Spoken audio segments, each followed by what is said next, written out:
And therefore all these politicians are a set of rogues and rascals who have looted the country, who divide the people on caste and religious lines for their vote banks, and they deserve to be shot. Can we say it is the BJP who leads the present government? BJP divides people on religious lines, other parties divide people on caste lines. I make no difference. All the politicians, they are rogues and scoundrels. I mean, it's so sad. Such a great country is in the hands of gundas. These are nothing but gundas, criminals. And they all deserve to be hanged. All our politicians. This country is heading for a revolution. Just imagine, prices are shooting up the roof. 200 rupees a kilo dal. What is the price of onions? What is the price of mustard oil? Unemployment is increasing. Massive unemployment in the country. The crisis, it is all heading towards a crisis. When there will be a revolution in this country. So you mean you see no hope presently? I see hope. A revolution is my hope. You see, there can be one building which can be repaired or renovated. There can be another building which is so dilapidated that you have to, it requires demolition and fresh construction. So, there is no construction without destruction. You have to destroy this system. It is outdated. Our constitution has exhausted itself. All our institutions have collapsed. Do we have a parliament? The whole monsoon session was washed out. Shouting, screaming, there was no business transacted.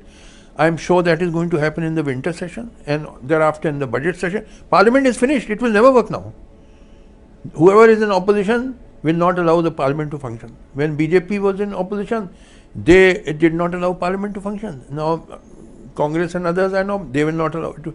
Parliament is finished. Judiciary, it takes 25, 30 years to decide a case finally.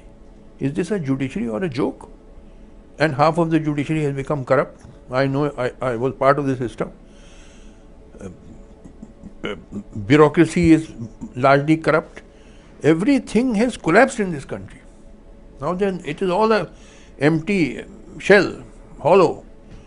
So it requires a revolution.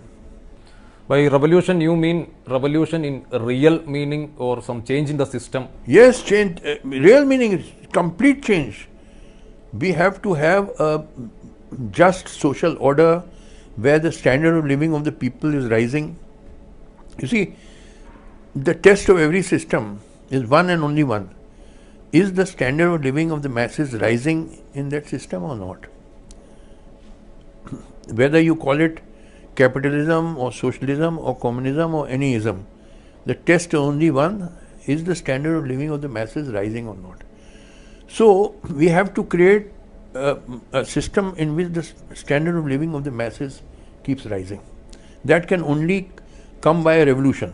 Therefore, the solution to our country's problems do not lie within the system, they lie outside the system, which means the system has to be destroyed. This system will not allow progress to take place. You are seeing prices are rising, unemployment is rising.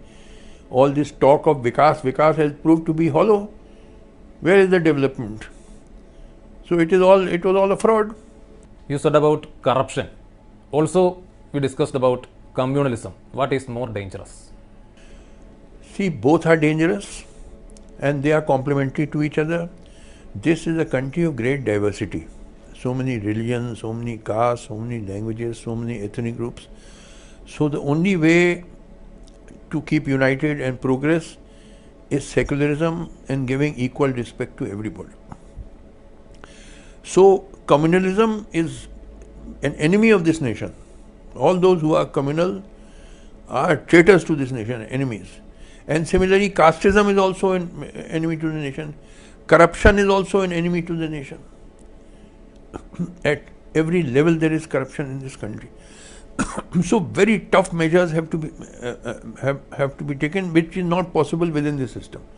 It is when some kind of, like in the French Revolution, when it came, then they guillotined all these aristocrats. They cut off their necks. You have to do the same, because these fellows, these politicians are incorrigible. They cannot be reformed. They have to be shot or hanged. They will not change them like a leopard who cannot change his spots. These politicians will not change their nature. They have no genuine love for the country.